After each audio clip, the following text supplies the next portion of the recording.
नमः श्रीवर्धमानाय निर्धूतकलिलात्मने सालोकानां त्रिलोकानां यद्विद्यादर्पणायते। दिग्व्रत और अनर्धदंड व्रत की चर्चा करने के उपरांत भोगोभोग परिमाण व्रत की चर्चा हम करने वाले हैं।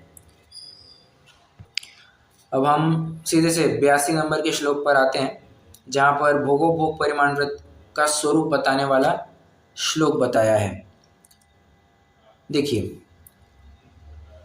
अक्षार्थानाम परिसंख्यानम भोगोपभोग पर अक्षार्थानाम परिसंख्यानम, मतलब एक प्रकार से यहाँ पर ये कहना चाह रहे हैं, अक्ष मतलब इंद्रिया, तो इंद्रियों को सीमित करने के लिए उनमें जितनी आसक्ति थी या फिर उनके विषयों में जितनी आसक्ति थी, उन आसक्ति को कम करने के लिए भोगोपभोग परिमाण व्रत लिया जाता है। अब अक्ष माने कई सारे अर्थ होते हैं अक्ष के। अक्ष का एक अर्थ आत्मा भी होता है, ज्ञान भी होता है, आंख भी होता है, 5 इंद्रियां भी होती है। अक्ष का एक अर्थ एक्सेल भी कहते हैं, ठीक है, कई सारे अर्थ बनते हैं। अक्ष का एक अर्थ व्यसन भी होता है, अक्षत है। अक्ष का एक अर्थ व्यसन भी होता है, तो कई सारे अर्थ बनते हैं। यहाँ पर अक्ष का मतलब होता है इंद्रियां, तो इंद्रियों के जो विषय है उसमें, अच्छा, विषय होने से कोई ज़्यादा फर्क नहीं पड़ेगा, उन विषयों में हमारी जो राग बुद्धि है उस राग बुद्धि को कम करने के लिए ये भोगोपभोग परिमाण व्रत लिया जाता है। देखिए, कोई पूरा साइंस है इसके पीछे, कोई व्यर्थ ही में भोगोपभोग परिमाण व्रत नहीं कहना व्रत दिया है। कोई कहेगा जितनी शक्ति बनती है उतना ही करो, जितना संभव हो उतना करो, बाकी की श्रद्धा रखो। ये अध्यात्म में लगाना, अभी यहाँ पर चरणानियोग का प्रकरण चल रहा है, तो चरणानियोग में तो पुरुषार्थ की बात कही जाएगी, नहीं तुम्हें तो ये तब त्यागना ही पड़ेगा, नहीं मेरा मांस त्याग को तो पुरुषार्थ नहीं बन रहा है, बस मैं श्रद्धा रख रहा हूँ, ये बात नहीं चलेगी। नहीं मेरा तो विषय में बहुत आसक्ति बढ़ रही है, थोड़ा विषय भोग कर ही लेता हूँ, ये बात नहीं चलेगी। तुम्हें पुरुषार्थ कम ही करना, पुरुषार्थ बढ़ाना ही पड़ेगा और अपनी आसक्ति को कम करना ही पड़ेगा, वरना व्यर्थ ही में भोगोपभोग परिमाण व्रत का स्वरूप क्यों बतलाते हैं। अगर सिर्फ श्रद्धा ही रखनी थी तो फिर एक क्रिया या फिर जो कुछ भी चारित्र का स्वरूप बताया है, स्पेशली भोगोभोग परिमाण व्रत में बताया है, इसका कोई औचित्य नहीं बनता, ठीक है। तो जहां जो प्रकरण हो वैसा लगा लेना। कई लोग मैं देखता हूं, मैं सुनता हूं कि नहीं हमारी तो श्रद्धा है, जितना शक्य हो उतना करना चाहिए, बाकी फिर श्रद्धा रखना चाहिए या अध्यात्म में लगाना। ये कहाँ पर लगेगा? जो बातें हमारे हाथ में नहीं है, जो हम कुछ कर नहीं सकते हैं, जहाँ पर हम हतबल हो गए हैं, वहां पर ये बात लगाना। अब यहाँ पे पुरुषार्थ करना है पूरा अपने हाथ में है, ये किसी के पराधीन नहीं है, स्वाधीन क्रिया है। तो पुरुषार्थ करने के लिए श्रद्धा रखने की क्या बात है, वो तो एक्चुअल में क्रिया होनी चाहिए, ठीक है।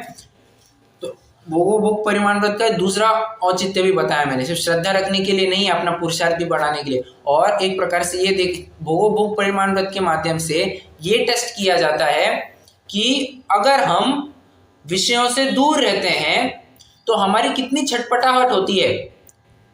एक होता है ना, मैं आपको वैसे ही थोड़ी एक बात कहना चाहता हूँ, फाइनेंस में कंसेप्ट होता है स्ट्रेस टेस्टिंग नाम से।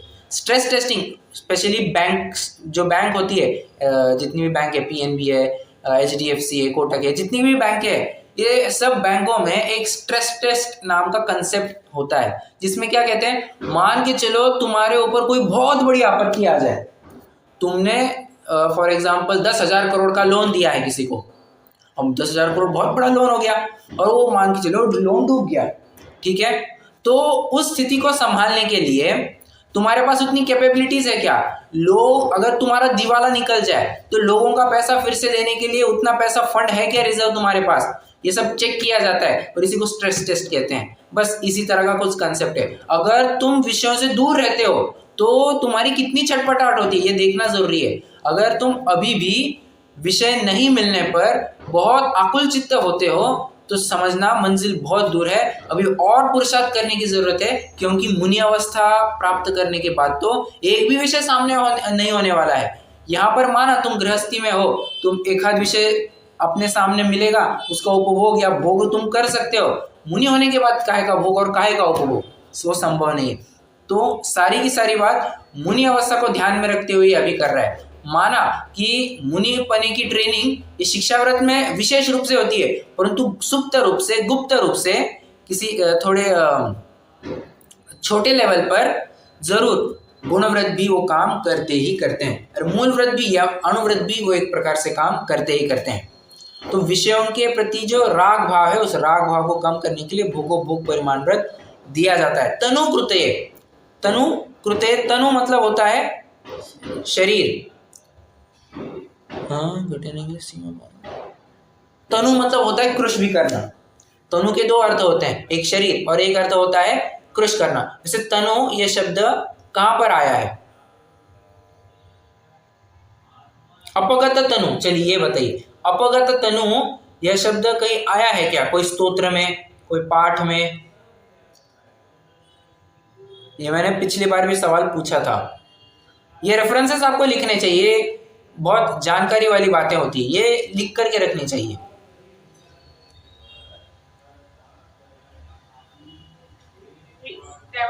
में आया 71, हाँ बराबर 71 में आया, करेक्ट। और कहाँ पे आया? कोई अन्य मतलब इस श्लोक ग्रंथ से बाहर किसी अन्य ग्रंथ में आया क्या ये तनु? हाँ करेक्ट करेक्ट, बहुत अच्छा बहुत अच्छा। ये आपने लिख के रखा था, ये आपको याद है?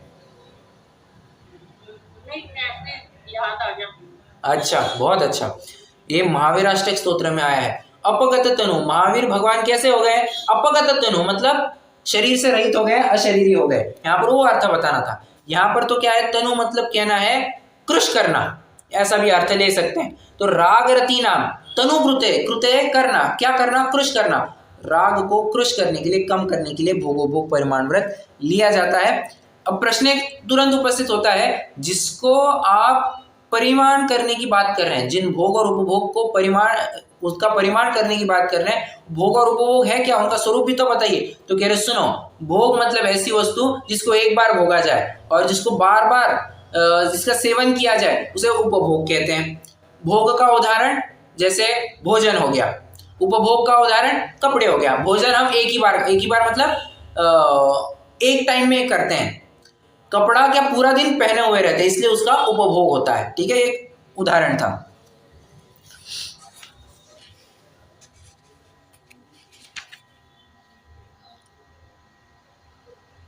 एक प्रश्न उपस्थित और होता है,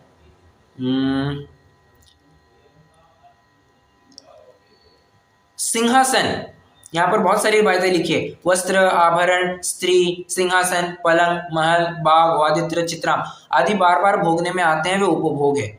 मेरा प्रश्न है, भोजन भी तो बार बार भोगने में आता है, तो उसको उपभोग में क्यों नहीं लिया? वो तो अन्य हो जाता है ना, वो उपभोग में तो वही वाली वस्त्र दोबारा से अगले दिन पहन लेंगे।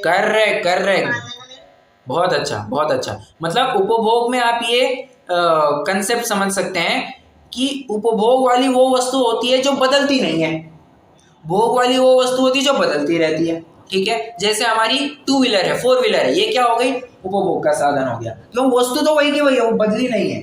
ठीक है, इस प्रकार से समझना चाहिए।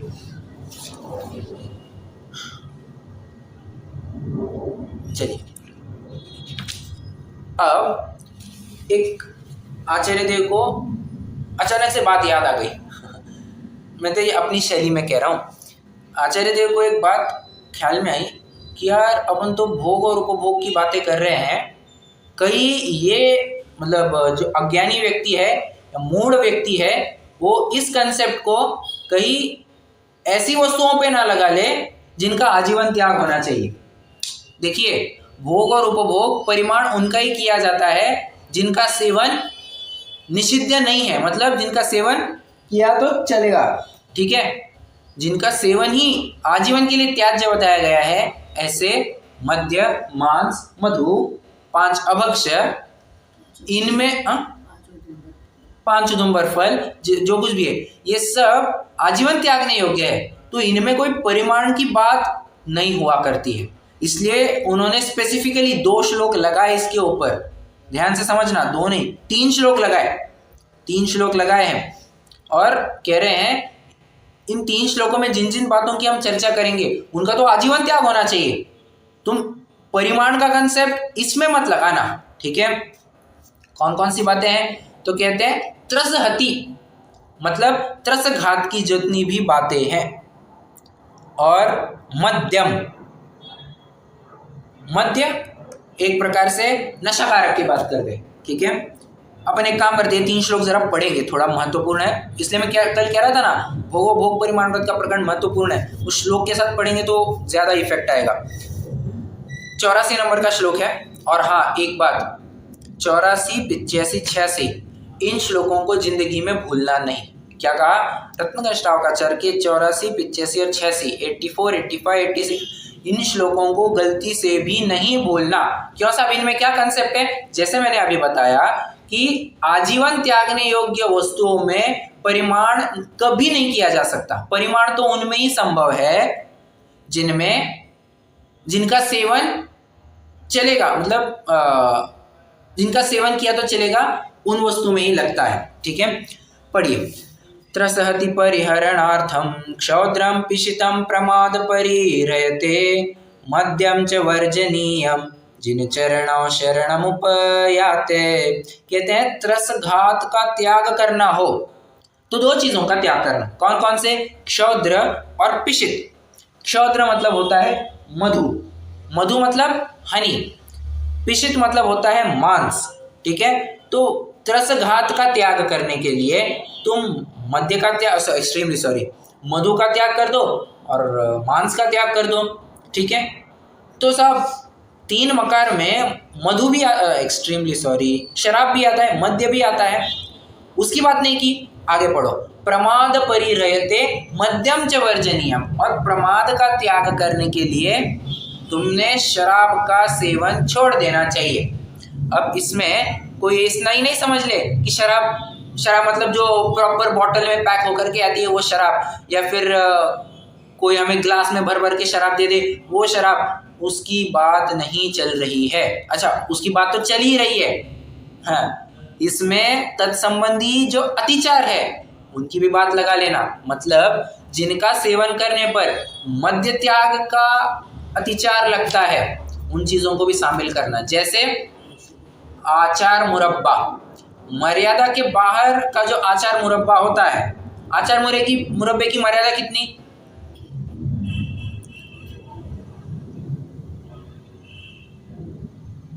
24 घंटे है ना? करेक्ट 24 घंटा है। तो 24 घंटा 1 सेकंड हो गया खत्म, उसमें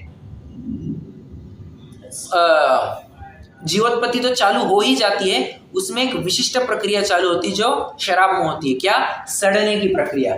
शराब कैसे बनाई जाती है, सड़ा गला करके बनाई जाती है, ठीक है।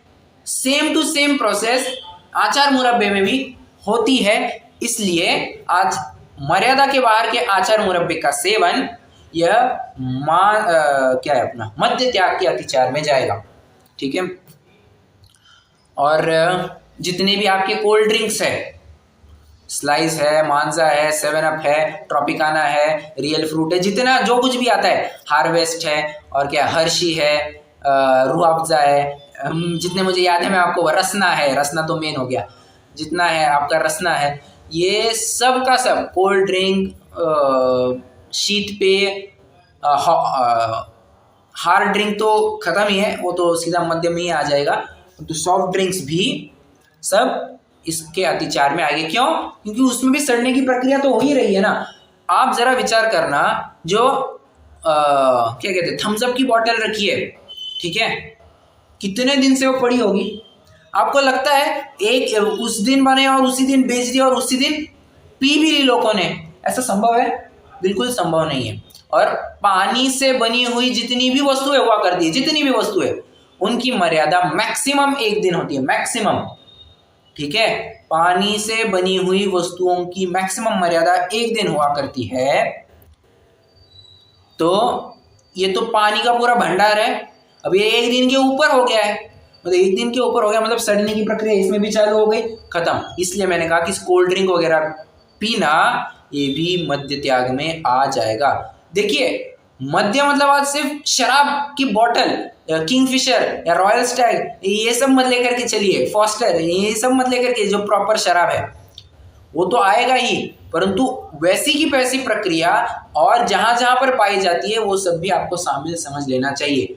और एक बात, जितनी भी शराब से बनी हुई वस्तुएं होती है, जैसे औषधियाँ, बाजार की जितनी भी औषधियाँ होती है सब की सब अल्कोहल बेस होती है।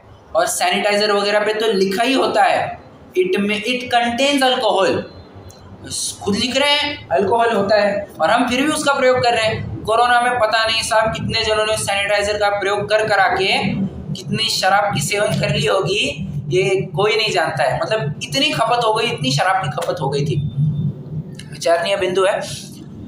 तो सैनिटाइजर का प्रयोग करना, या फिर जितने भी क्या होते हैं अपने, अभी क्या कह रहा था, औषधियाँ हैं, होम्योपैथी, एलोपैथी और जितनी भी दवाइयाँ होती है सब के सब में शराब डाली जाती है, ठीक है। और फिर मांस त्याग और मधु त्याग। मधु त्याग में क्या होगा, मधु त्याग में मैंने आपको एक स्पेसिफिक केस बताई थी, गुलकंद। गुलकंद यह भी मधु त्याग में आएगा। शहद, ठीक है, ये इसमें शहद जैसी थोड़ी बहुत प्रक्रिया पाई जाती है, ठीक है। और मांस तो सभी जन जानते ही है, नॉन वेज, जहां पर किसी भी दो या दो इंद्रिय से अधिक जीव की हत्या हुई हो और उसके शरीर को सेवन करना, ये क्या होगा, मांस त्याग में मांस त्याग का अतिचार कहलाएगा, ठीक है।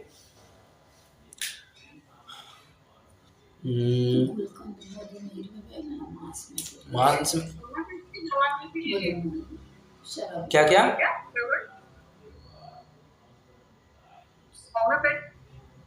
दवा में भी कुछ गड़बड़ होती है। अरे होम्योपैथी में तो पूरी होती है, एक एक वस्तु शराब में डुबो डुबो करके बनाई जाती है, अल्कोहल बेस होता ही होता है। मतलब मैं वही कह रहा हूँ, बाजार की वस्तुओं के ऊपर आपकी नजर ही नहीं जानी चाहिए, इतनी बात है। फिर वो कितना ही आयुर्वेद के नाम पर भी क्यों ना बेचे, आजकल तो आयुर्वेद के ऊपर भी भरोसा नहीं रहा है। क्यों, आयुर्वेद में ऐसा लिखा है कि मांस डाला तो चलेगा, भले आदमी, तो हम आयुर्वेद के ऊपर विश्वास करें क्यों, जब मांसाहार का खुला प्रमोशन या क्या उसको क्या कहते हैं, उसको बढ़ावा आयुर्वेद में भी दिया है, तो हम आयुर्वेद के ऊपर भी कैसे विश्वास कर सकते हैं। तो आयुर्वेद के नाम पर भी किसी के ऊपर विश्वास नहीं करना, ठीक है, ये बात ध्यान रखिएगा। इसलिए मैं कहता हूँ ना, आप ज्यादा विचार ही मत कीजिए कि ये चलेगा क्या, वो चलेगा क्या। मैं आप सबको सिर्फ एक बात कहता हूँ, बाजार की जितनी भी वस्तु है उन सब वस्तुओं का त्याग, खेल खत्म। फिर उसके आगे विचार ही नहीं करना है कि ऐसी बनाई है तो चलेगा क्या, वैसी बनाई तो चलेगा क्या, जैन फूड के नाम पे बनाए, जैन बिस्किट के नाम पे बनाए, कुछ भी मत देखना, कुछ भी मत देखना। आपको अगर अपना चरणनियोग पालना है तो शुद्धि का घर पे बनाया हुआ भोजन ही करना पड़ेगा, अन्यथा आपका चरणनियोग गया पानी में, मतलब बह जाएगा, उसकी कोई वैल्यू नहीं बचेगी, ठीक है। 84 नंबर का श्लोक हो गया, जहां पर आप नोट करते जाना। 84 नंबर के श्लोक में त्रसघात और नशाकारक इन दो प्रकार के अभक्षों की चर्चा कर ली। अब 85 नंबर के श्लोक में आते हैं, कहते हैं अल्प फल बहु विघातान मूलक मार्द्राणि श्रृंग वेराणि नवनीत निम्ब कुसुमम कैतकमित्येवमवहेयम्। देखिए, हाँ, एक बात वैसे जाते जाते कह दूं, जो मधु त्याग है, शहद तो उसमें आ ही जाएगा, मैंने एक और बात कही थी, गुलकंद भी आ जाएगा, पॉइंट नंबर 3, च्यवनप्राश आदि जो होते हैं वो भी इसमें आ जाएगा, ठीक है। चलिए अब आइए 85 नंबर के श्लोक में कहते हैं कि यहाँ पर तो देखिए एक शब्द पड़ता है बहुविघातान। क्या शब्द है, बहुविघातान, मतलब जहां पर बहुत सारे जीवों का घात होता हो। इसको 5 अभक्षों में कहाँ स्थान मिला है,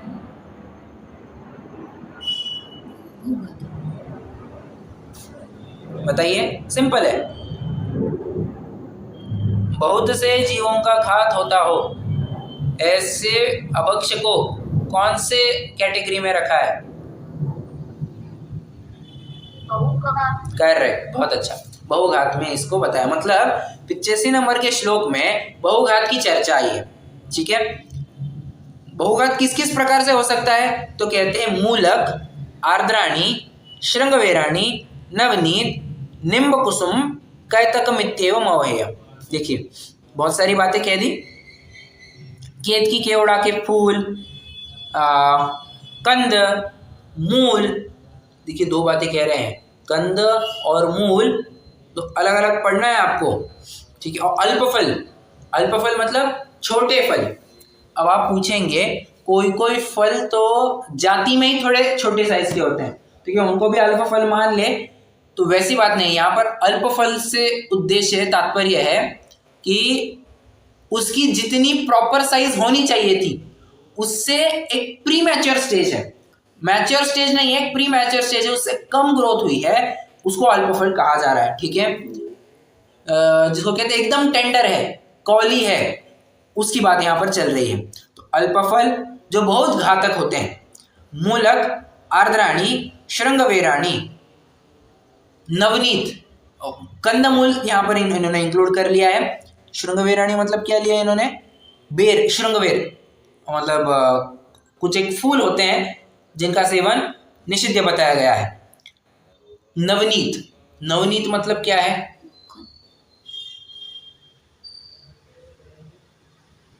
मक्खन।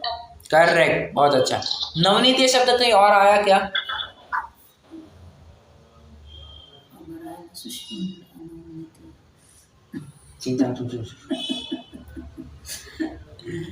नवनीत ये शब्द कहाँ आया?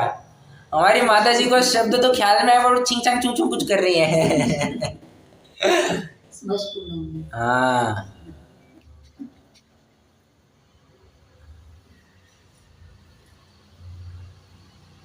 अरे याद आया नहीं याद आया? परसों ही की कक्षा में भाई जी, अब इतना तो याद होना चाहिए।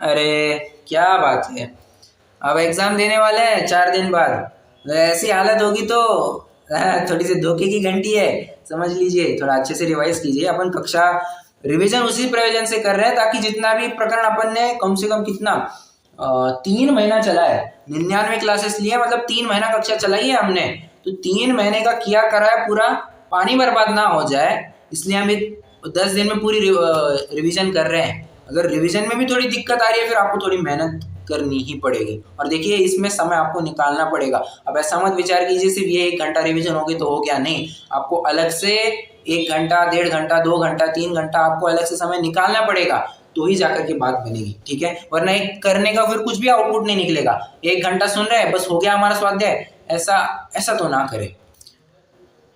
स्वयं से भी कुछ पढ़ने का जरूर उद्यम करना चाहिए। ओके, ये हमारा आया था 5 पापों में जो कुप्रसिद्ध हुए हैं। ऐसे 5 जीवों के जहां नाम आए थे वहां पर परिग्रह परिमाण व्रत में जो कुप्रसिद्ध हुआ, ऐसे श्मश्रु नवनीत, ऐसा नवनीत ये शब्द है, मैं यही पूछ रहा था, नवनीत ये शब्द कहाँ है? तो श्मश्रु नवनीत नाम का एक व्यक्ति था, कहते हैं ना वो, उसकी मूंछों में मक्खन अटकता था, इसलिए उसका नाम श्मश्रु नवनीत दे दिया। ओके, मैं इतना सब कुछ क्यों पूछा? नवनीत के पीछे, नवनीत मतलब होता है मक्खन, तो मक्खन को भी ये बहुघात में ले लिया है। क्यों साहब? अरे उसमें बहुत जीवों की उत्पत्ति होती है, एक प्रकार से नवनीत को, मक्खन को आप त्रस्त जीव में भी ले सकते हैं। क्यों? क्योंकि उसमें त्रस्त जीव भी उत्पन्न चालू हो जाते हैं, किंतु त्रस्त जीव से भी ज्यादा हम तो ये कहना चाहेंगे पर बहुत जीवों का घात होता है, अनगिनत जीवों का घात होता है, इसलिए उसको बहुघात में इंक्लूड करना उचित समझा। ये त्रस्त घात में तो जाएगा ही जरूर, क्योंकि त्रस्त जीवों की उत्पत्ति तो होती ही होती है, परंतु बहुघात में इन्होंने डालना उचित समझा। ओके,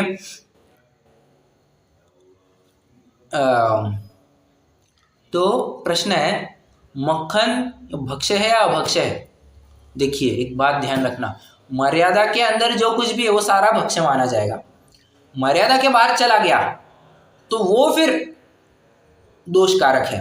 यहाँ पर कौन से नवनीत की बात चल रही है? जो मर्यादा के बाहर चला गया है, ठीक है। घी कैसे बनता है? मक्खन से तो घी बनता है, मतलब यूजुअली एक ऐसी प्रोसेस भी देखिए, घी बनाने की दो प्रक्रियाएं मेरे सुनने में है, मेरे देखने में है। एक प्रक्रिया तो वो है दूध उबाल दिया, दूध उबाल करके उसकी मलाई निकाल दी और उसी को ओट दिया, हो गई घी, उससे बन गया। दूसरी प्रक्रिया ऐसी है, दूध का बनाया दही, दही से निकाला मक्खन, मक्खन से फिर बनाया घी, ऐसी भी प्रक्रिया होती है। तो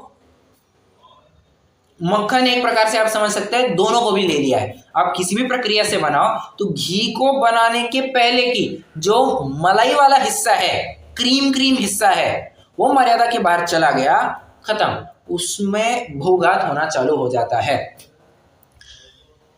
हाँ, तो अमर्यादित मक्खन का भी सेवन नहीं करना चाहिए। महाराष्ट्र में तो लोणी नाम से बहुत प्रचलित है, तो आपको कुछ भी सुनने मिले उसका सेवन नहीं करना चाहिए। हाँ, चीज़ बटर जो होता है वो तो टोटली अभक्ष्य होता है, टोटली अभक्ष्य होता है। उसकी एक प्रॉपर शेल्फ लाइफ डिफाइन की जाती है और उसमें विशिष्ट प्रकार के बैक्टीरिया डाले बिना वो चीज़ और बटर तो बनता ही नहीं है, बनता ही नहीं है, इसलिए उनका भी सेवन नहीं करना चाहिए। ठीक है, आप उनके अल्टरनेटिव में प्रयोग क्या कर सकते हैं, आप घी का प्रयोग कीजिए ना। चीज़ बटर देखिए, उसमें चीज़ बटर को खाने में, उनका सेवन करने में दो दिक्कतें हैं। क्या? एक तो दिक्कत ये है कि अभी भी उसमें दूध का अंश पाया जाता है। वही तो, अभी भी दूध है उसमें, मतलब वो दूध ही है, तो द्विदल का दोष भी लगेगा। आप बाकी पराठे आदि के साथ खाएंगे तो कहते हैं ना, मक्खन मार करके चीज पराठा दो, भले आदमी तुम द्विदल का सेवन कर रहे हो, तुम्हें ख्याल में नहीं है क्या? Point number 1। पॉइंट नंबर 2, चीज ये बैक्टीरिया वगैरह डाल करके बनाया जाता है, इसलिए भूघात का भी वहां पर दोष आ ही जाता है। तो अब जितना प्रयोग करना चाहे। अच्छा, अब घी का प्रयोग कीजिए। अच्छा, कोई लोग तो क्या करते हैं, तड़का देने के लिए भी घी के बजाय, तेल के बजाय चीज बटर का प्रयोग करते हैं, तो वैसा भी ना करें। क्यों? वही कारण आएंगे, वहां पर द्विदल का दोष आएगा और बहुघात का भी दोष आएगा। ओके, चलिए, निम्ब कुसुमम, नीम के फूल, उनका भी सेवन ना करें। केतकी केवड़ा के फूल, इनका सेवन है, मतलब एक प्रकार से कहना चाह रहे हैं फूल का तो कभी भी सेवन नहीं करना चाहिए, फूल के साथ साथ पत्ती का भी सेवन वर्जित बताया गया है। ठीक है, ये बात बिल्कुल ध्यान रखना, फूल जितना अभक्ष्य है उतना ही अभक्ष्य पत्ता भी है। पत्ता आप ऐसे समझ लीजिए, जितना दोष आलू प्याज के सेवन में है उतना ही दोष पत्ता सब्जी के सेवन में है, इसलिए जैनी तो आजीवन पत्ता सब्जी का त्यागी होता ही होता है, विचार करना। और ये मैं नहीं, ये जिनवानी कह रही है। बहुघात की चर्चा हो गई 85 नंबर का शो। अब 86 नंबर देखिए, 5 श्लोकों में, 5 भी नहीं 4 श्लोकों में अपनी इतना समय लग गया है, मतलब कितना महत्वपूर्ण विषय है। यदि पढ़ते 86 नंबर का श्लोक, यदनिष्टं तद व्रतयेद्यच्चानुपसेव्य में तदपि जह्यात् अभिसन्धिकृता विरति विषयाद् योग्याद् व्रतं भवति। क्या कहते हैं? यद अनिष्टम, जो अनिष्ट कारक हो, सीधे से पता चलता है अनिष्ट कारक अभक्ष की बात चल रही है। तद व्रतयेद् यच्च अनुपसेव्य, जो अनुपसेव्य हो उसका भी सेवन नहीं करना चाहिए। 5 प्रकार के अभक्ष कवर हो गए। 84 में क्या हुआ? त्रसघात और नशाकारक। 85 में क्या हुआ? बहुघात। और 86 में क्या हो रहा है? अनिष्टकारक और अनुपसेव्य। 5 प्रकार के अभक्ष्यों का सेवन नहीं करना चाहिए। उद्देश्य तो इसका इतने पीछे ही है, और इनमें परिमाण नहीं किया जाएगा, बिल्कुल भी परिमाण संभव नहीं है, यही यहाँ पर कहना चाह रहे हैं। इनका तो जैनी आजीवन त्यागी होता है। फिर अगर आप इसका बराबर प्रकरण पढ़ेंगे, क्या कहते हैं अपना सदाशिवदास जी की वचनी का पढ़ेंगे, आपको डे टू डे लाइफ में कौन से वस्तुओं की कितनी मर्यादा हुआ करती है, किस प्रकार से उसका सेवन करना चाहिए, कब करना चाहिए, क्यों करना चाहिए, इसकी पूरी डिटेल मिल जाएगी। मैं समझता हूँ इस प्रकरण को पढ़ने के लिए उत्सुक होंगे ही, जिज्ञासु होंगे ही, तो इस प्रकरण को जरूर पढ़िएगा। अभी नहीं, एग्जाम के बाद, परंतु पढ़िएगा जरूर। ठीक है, इस प्रकरण को स्किप नहीं कर सकते। वैसे तो ये पूरा रत्नाकर श्रावकाचार्य ही स्किप नहीं कर सकते हैं, परंतु क्या है, हमारी भी थोड़ी रेस्ट्रिक्शन है, हम लाइन बाय लाइन तो जा नहीं सकते हैं। हम श्लोक का अर्थ करेंगे, जितनी महत्वपूर्ण लाइन है वो पढ़ करके दिखा सकते हैं। ये आपके ऊपर एक जिम्मेदारी बनती है, एक नैतिक जिम्मेदारी बनती है कि आप स्वयं से पूरे ग्रंथ को छान लें, पूरे ग्रंथ को पढ़ ले और फिर ये विचार करें कि ये प्रकरण आया नहीं आया। वैसे लगभग तो हर एक प्रकरण कवर हो ही गया है। चलिए,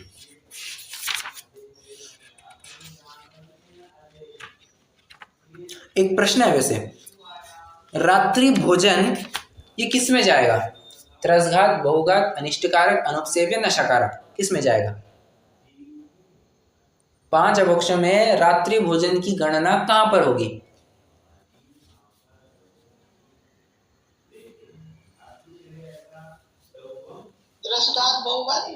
त्रसघात, बहुघात, बहुत अच्छा।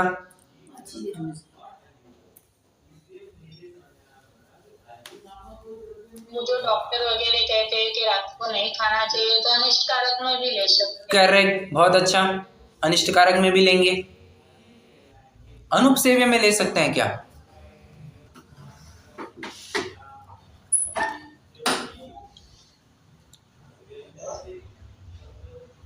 लेना चाहिए।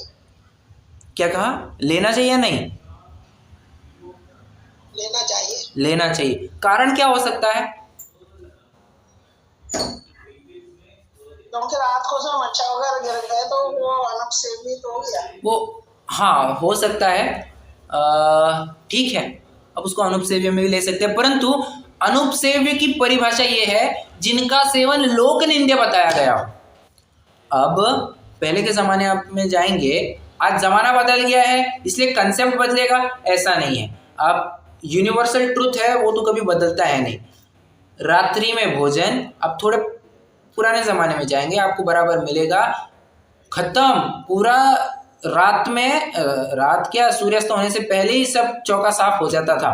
मतलब रात्रि भोजन को कोई कंसेप्ट में, अरे यहाँ तक कि ब्राह्मणों आदि में होता था ये, वे रात्रि के भोजन नहीं करते थे।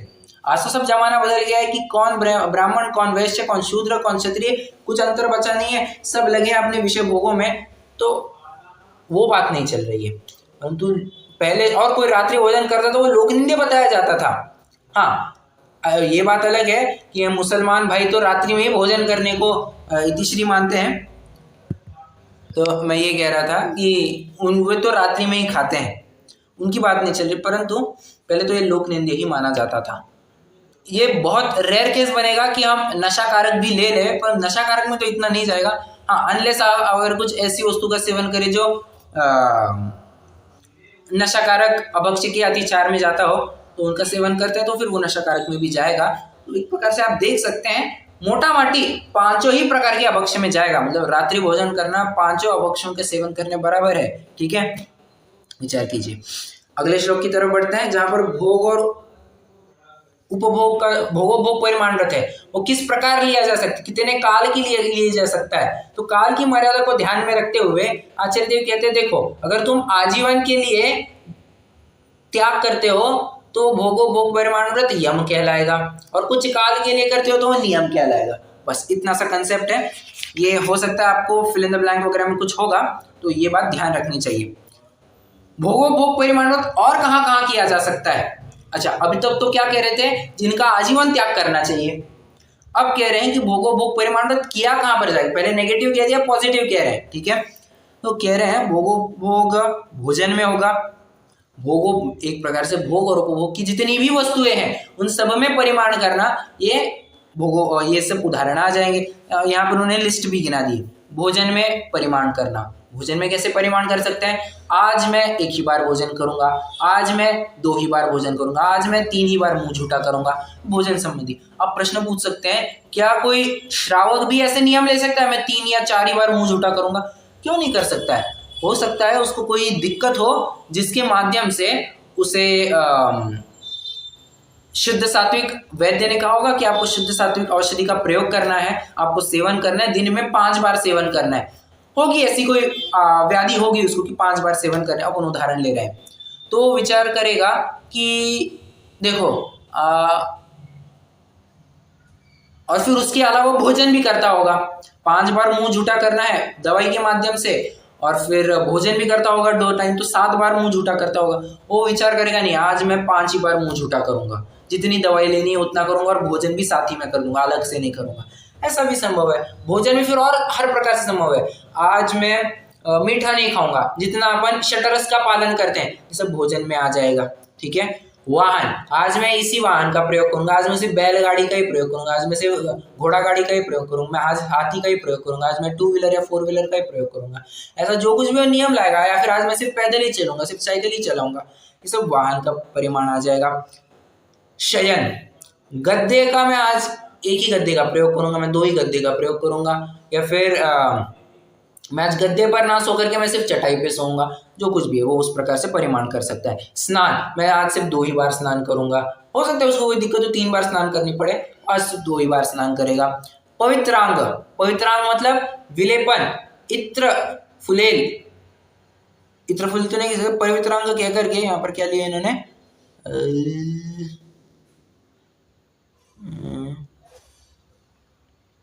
हाँ, पवित्रांग मतलब इन्होंने चंदन, विलेपन, बराबर, जितने भी जिसको हम कह सकते हैं लोशन लगाना।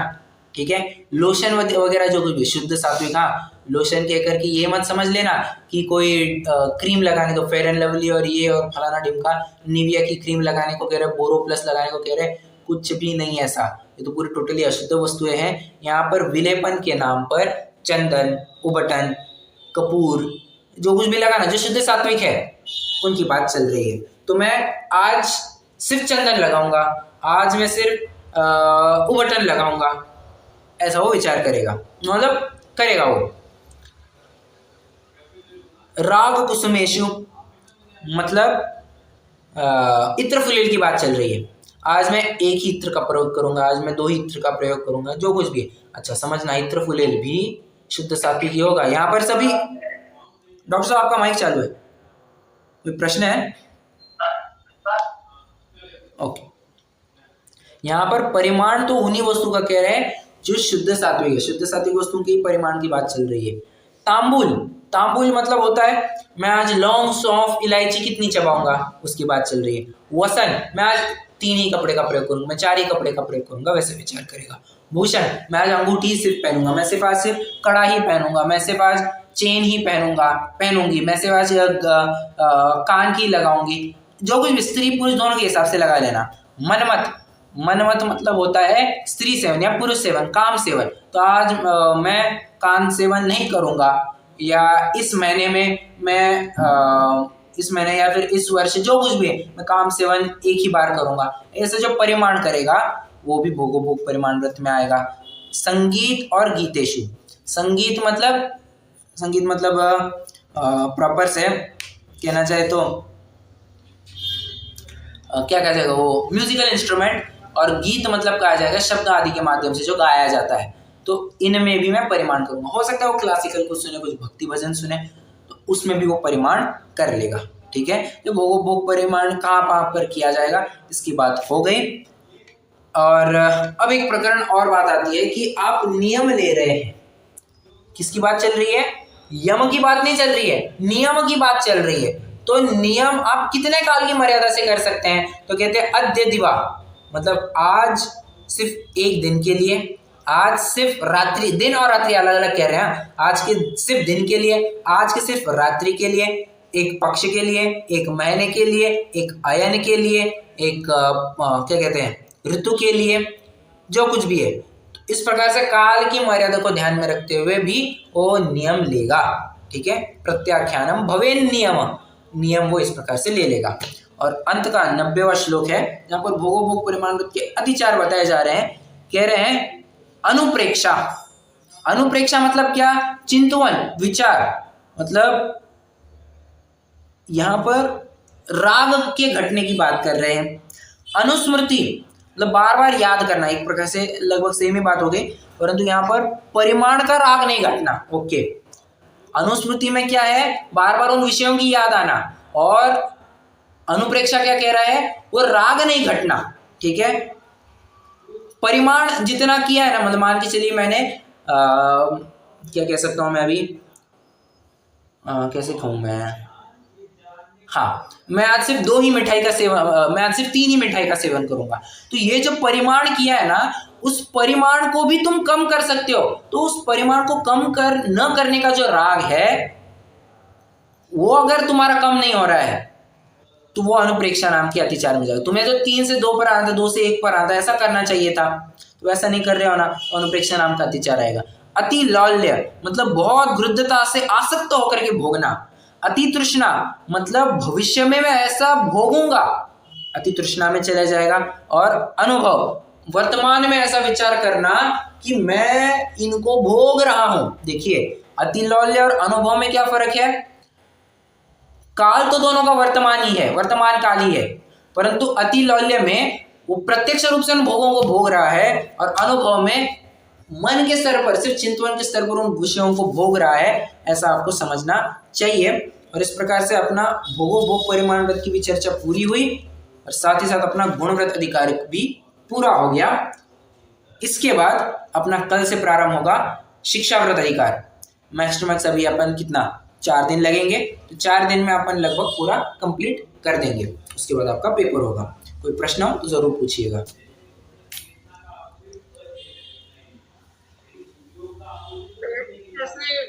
मंदिर में ऐसे एक पेपर टाइप ऐसे कुछ लगे रहते हैं, क्या क्या उसमें लिखा होता है कि मंदिर में ना ऐसे हाँ, कुछ पेपर्स ऐसे कुछ रखे हुए हैं, उसमें लिखा होता है कि मैं आज जितने मैंने कपड़े पहने हैं उसके अलावा मेरे त्याग है, आज मैं जिस दिशा में आ जा रहा हूँ उसकी छूट है, बाकी सबका त्याग है। इस तरह से सही होता है कि? हाँ, सही है, सही है, कोई दिक्कत नहीं है। वो सब भोगो भोग परिमाण व्रत में आ जाएगा। ठीक है, परिमाण करने के, हाँ जी, जैसे कर नमक की मर्यादा की बात चल रही थी, हाँ, तो ऐसा भी हो सकता है ना कि हम थोड़ी देर पहले नमक को पानी में डाल दें और फिर वो यूज कर लें। नहीं, जैसे मैं खड़ा नमक यूज कर लेती हूँ दाल वगैरह में। नहीं, तो जो नीचे उसमें होगी बल्कि पानी में नहीं बैठ भी जाएगी वो। उसमें दिक्कत ये होगी कि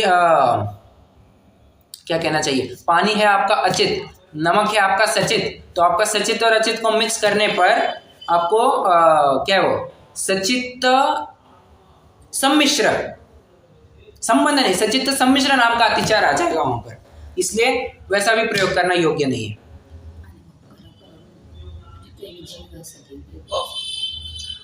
तो बेहतर ये, और कभी कभी ऐसा जरूरी नहीं कि नमक वही हो, वैसे तो बात नहीं है, परंतु नमक को पीस करके ही प्रयोग में लाया जाना चाहिए, अन्य किसी भी विधि से नहीं।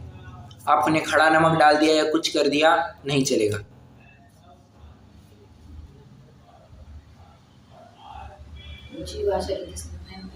प्राय जीव नहीं होता उसमें।